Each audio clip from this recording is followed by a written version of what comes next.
Jessica Audacity, and I am here with the legendary, and I'm just going to go ahead and claim he's legendary, Mr. Armond Davis, founder of the Paragon Group that is investing in young companies everywhere. Welcome, welcome, welcome. Thank you for being here. Thank you.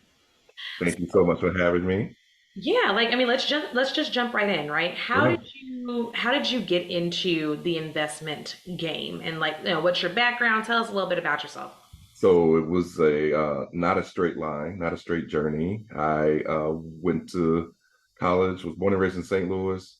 Went to college at Florida A&M, the illustrious Florida A&M University. Graduated from there. I got MBA in finance from there. Graduated from there. Worked at Goldman Sachs. Worked at SunTrust Bank. Some big financial institutions. Aviators, yeah. Really getting an understanding of finance, investments, portfolio management. And then I did my first M&A deal. 2006, bought a small construction business in Atlanta. I was 28 years old, so a lot younger, around the age of a lot of people when they're ready to make that move, right? But don't necessarily make it. But I took the leap of faith and I made it. In 2007, I thought I was the smartest guy in the world. It was a fantastic life. No one could tell me anything. And then 2008 happened, and I was no longer the smartest guy in the world. If we all remember what happened in 2008, the Great Recession happened, the bottom fell out of the economy, particularly in the housing and construction spaces.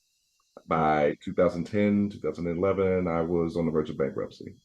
I was um, literally had no money in the bank, had wondering if when my life was going to get turned out. I lost my house. Bank of America came, knocked on my door, and told me I had to get out of my house. Got foreclosed on. Mm. Lost my marriage at the time.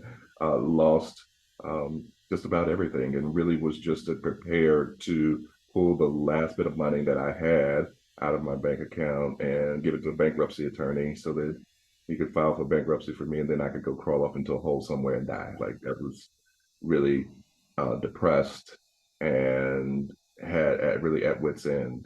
And I drove over to the bankruptcy attorney's office, and when I pulled into the parking lot and got ready to get out of the truck, I just could not move.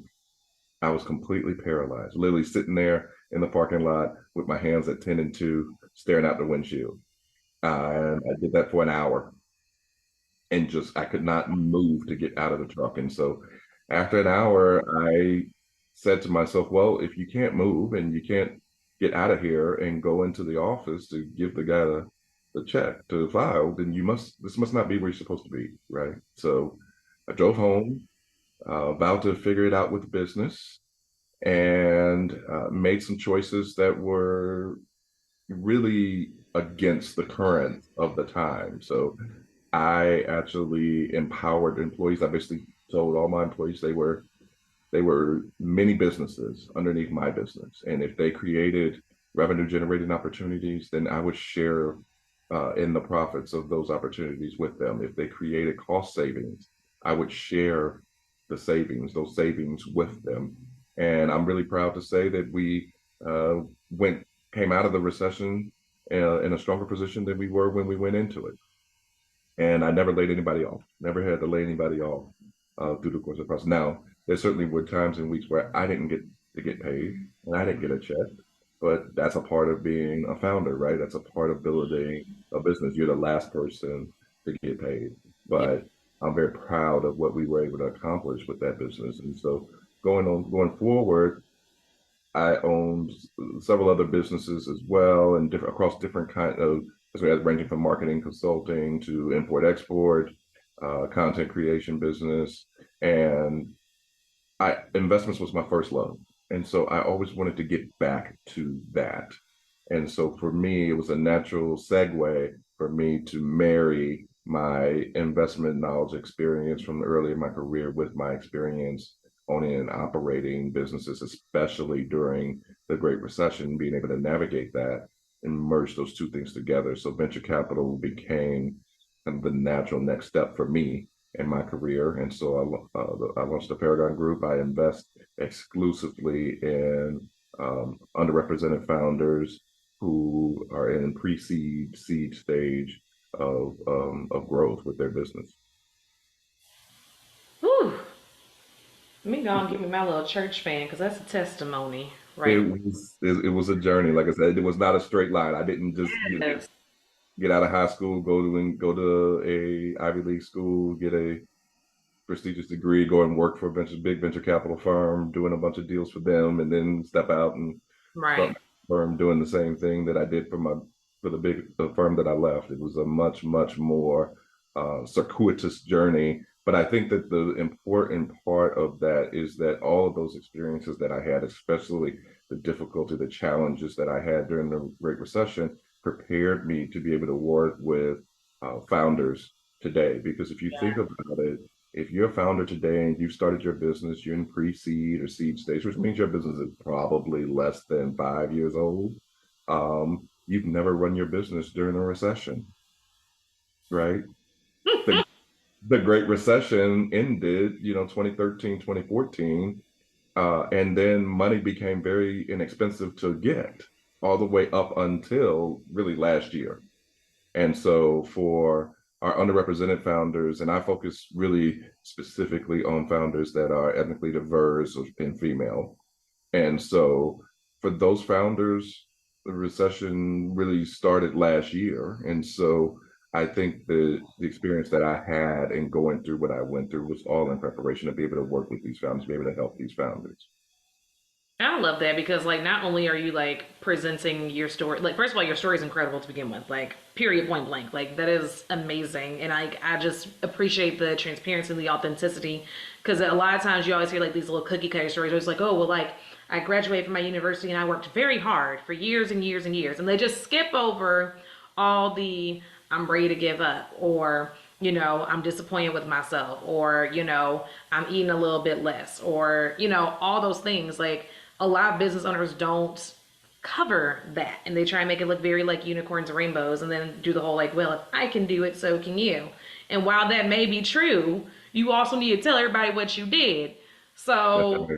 I appreciate just like the authenticity of your story because I guarantee you're not the only one, but you're one of the very few that want to be honest about it and be open about it to like let business owners know that like it's okay. So like it's and then reaching back to help business owners who are, for all we know, on our way to that same little hole that you were talking about. Because I mean, when I tell you Audacity, like, and I've been transparent about this with my viewers and everything, like Audacity took a hit over the Mm, last year. Like I've been getting my ass handed to me as far as yeah. Audacity goes, and I made a flow chart. Once we got into anniversary and everything, I made a flow chart where I'm like, okay, year 4, we gotta figure something to like turn this ship around for the better. Not the ship ain't sinking or anything like that. We're not Titanicing or anything crazy, but just like most small businesses, there aren't generating that much revenue to begin with is even harder than it was before to generate an income. So I just appreciate that, like, you have like a, hey, I've been there kind of story because it's very encouraging. I think it'll inspire a lot of our viewers today who watch this interview as well. So thank you for that. Yeah, my pleasure. And really, a big thing is like, it's not even just I did it and you can do it too. It's that you can do it, and my purpose is for you to be able to do it and avoid a lot of the mistakes that I made, right? So that's why I talk about it so openly and so freely, because hopefully my experience is enough that some founders that are coming behind me can utilize that experience to avoid some of those pitfalls.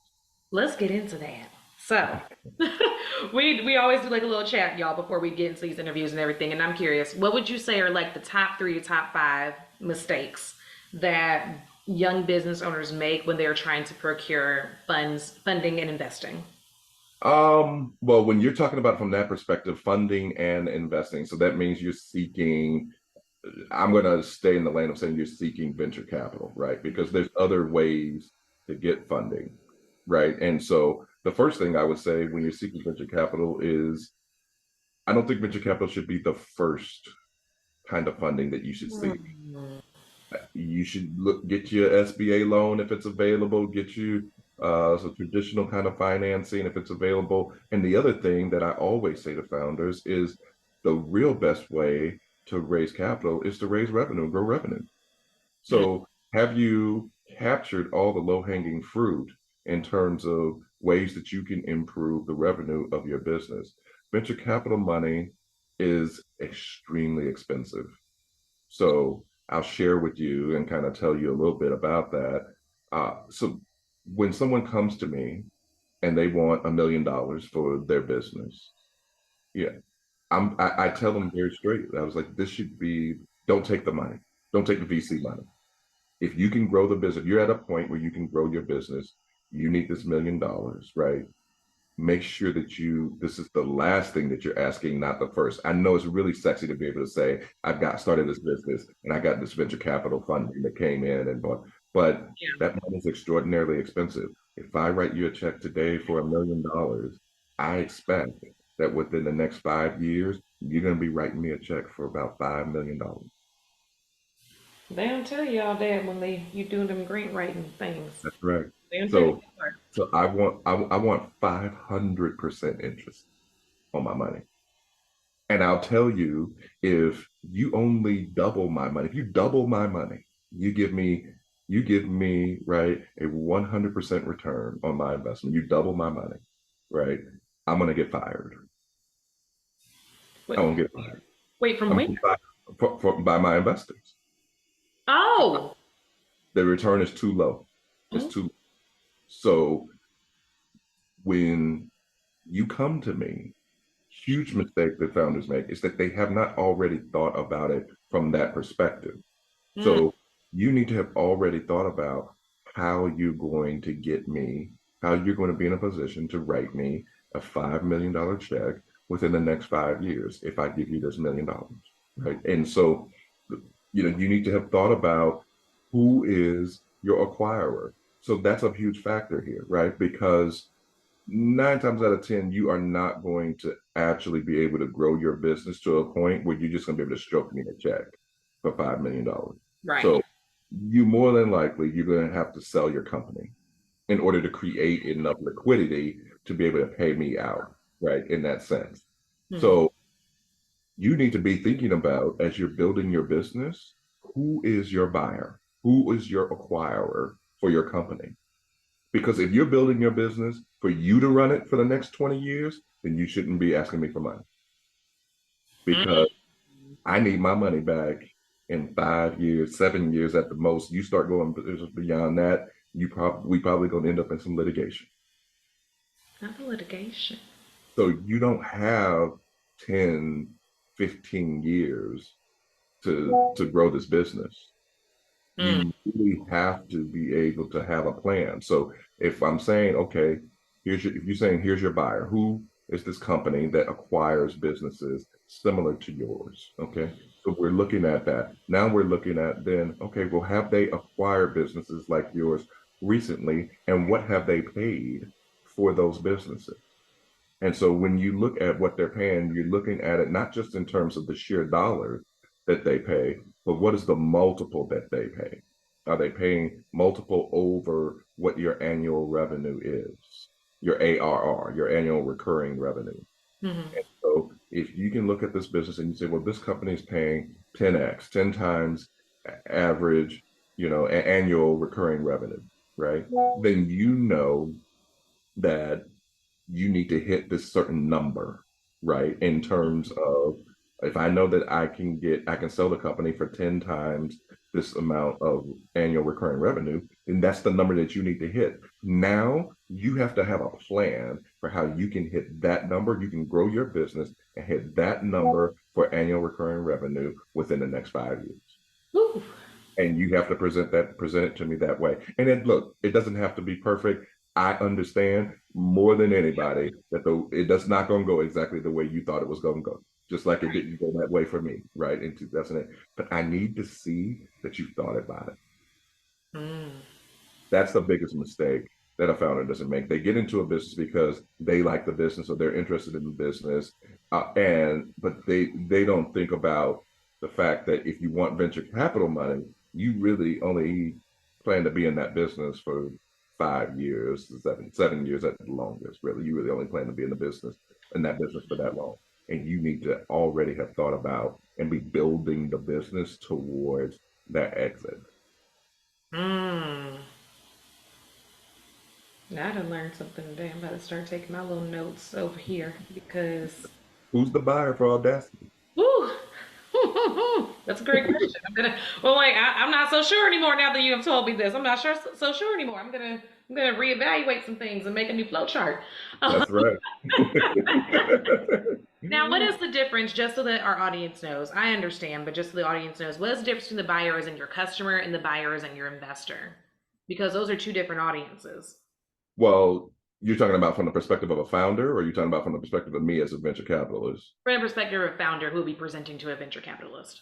Yes. So the buyer, the customer is the user of your product or service, Mhm. right? That's the user of the product or the service. So that's who you are selling the product or the service to. The buyer, in terms of the business, is who you're selling the company to, Mm-hmm. right? So the buyer may be, for example, you may make a hair care product Mm-hmm. for curly hair, right? And you make a product for curly hair. Your buyer, your customer are people with curly hair. Mm-hmm. Your buyer for your company might be Procter and Gamble. And so you build your business. If you have a product and you decide you're making, a coily custard or something along those lines, right? You need to build, you make the product to serve the consumer. You make the company to serve the acquirer. Mm. That's a word. Right. So get your accounting stuff in order. Biggest thing, especially with our underrepresented founders, is make sure your accounting stuff is right and in Yep. order. You don't have to go and hire Deloitte and PwC to be your accountant. We understand that they're extremely cost prohibitive. You can't necessarily afford to pay them. But when I ask you to send me a profit and loss statement for the past 2 years or past 3 years, it doesn't need to look like something that you got drawn up on a napkin. Yeah. Mm. Yeah. I spoke with a young lady. She's out in Houston. Her name is Tiara Abu. Hey, Tiara, if you're watching this. Um, but she owns She Can Work, and they teach basically financial literacy to business owners. It's a network group that teaches business owners how to basically get their books in their house in order. And that's one of the things she said. She's like, oftentimes, like, yes, as underrepresented people, we end up running into problems landing capital because yes, there are racist venture capitalists out there, but there's also the case of you didn't have your house in order, as we say Right. in our community. You didn't have your house in order. You didn't have your stuff together. So that's huge. Making sure that you have your books in order and getting knowledgeable about what that means. Because I think a lot of people think like, okay, I make a spreadsheet, I throw my numbers in there, and that's just gonna be that. And Right. that's not the case. No, no, it really needs to be something that's professionally done. It's telling a story. Mm-hmm. Everything boils down to storytelling. So it's your numbers tell the story, and then you also need to work on becoming and developing your own skills to be a good storyteller. And so I tell my story often. I do public speaking. I help organizations that have underperforming teams to extract the best performance out of those teams, and I really do that as an extension of what I do in working with founders. My approach in working with founders is very different in that, yes, we can talk about all those financial numbers. We can talk about ARR, we can talk about EBITDA, we can, earnings before interest, taxes, and depreciation and amortization. We can talk about all of those different financial metrics, but really what I'm talking about when I'm working with the founders, I'm talking about you. Have you dealt with your childhood traumas? Have you gotten over your imposter syndrome? Mm. Gotten past your survivor's remorse? Did you have a daddy that told you you weren't going to never amount to anything? So every time something great is about to happen, you just kind of shrink away. You don't even understand why. Can we get over those things? And so my process of working with founders is to help to get past those things and to get the founder to be functioning as the best possible version of themselves, with the thought being that if I can get you to be functioning as the best version of yourself, then the best possible version of your business will follow. Mm. And that's real because I always say like the things that you're struggling with as a person will always find a way to show up in your business, especially if you're showing like if you as the founder are doing the majority of the work in the early stages of your business, you're not gonna make it if you don't deal with yourself. That's right. Whew. Right. That's right. And it will rear its head at the least opportune time. Yep. At That's the least opportune time. that's And so you've got to come up with a system because we all have negative thoughts. So right. you've got to come up with a process through which you challenge those negative thoughts, the way you train yourself, almost like working out, a workout routine. You Mm-hmm. train yourself to challenge those negative thoughts when they come up. Because why would you think when this great opportunity is happening, why are you thinking that you don't deserve this opportunity? Right. Oh, that's not true. You know that why are you thinking that you haven't worked hard enough or that you don't deserve this to happen, this great thing to happen to you? You know that's not true. You know you've worked hard. You Mm. know you've been through everything to learn what you've learned and apply what you apply. So go through that process. And we really work with founders on overcoming those things. And then we're building the business as well. Mm. Very holistic approach, which such a good idea. So necessary. Like it's this new idea that I feel like is emerging in corporations and with small businesses to like take care of the whole of the people versus Hmm. care of I don't want to say the numbers per se, but like you know what I'm trying to say, like versus taking care of like the pieces of the business because you can't fix a broken business with broken people.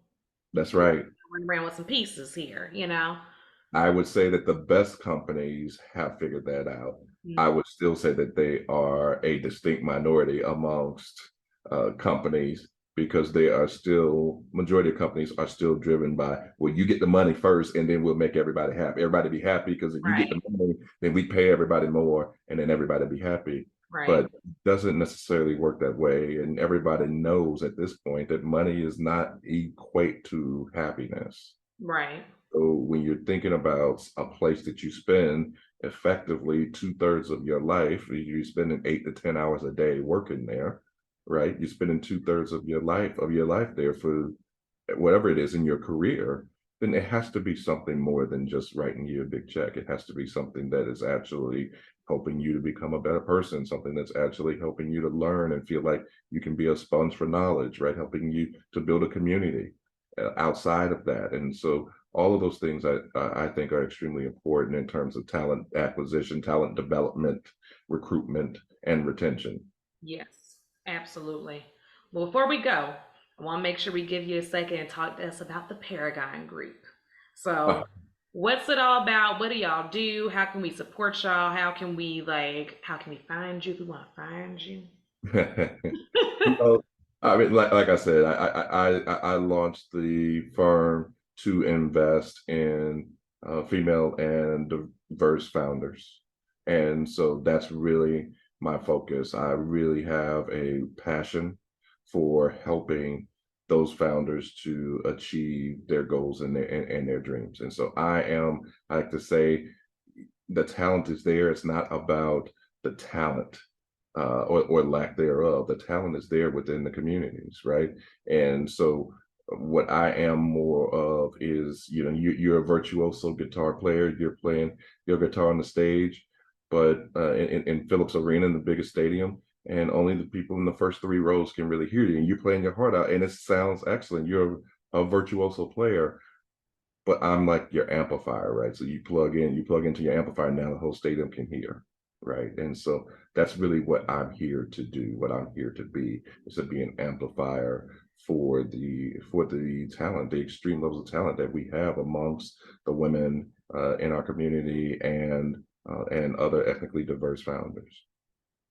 Well, all right then. I think that says it all in a nutshell. So we are going to make sure we amplify this amplifier. Guys, if you are interested in following the Paragon Group, we're going to put all the information here in the comments and in the caption. Thank you, Armond, so much for joining us. As always, always a pleasure to speak with you. And we will see you guys next time on Audacity. Thanks for having me.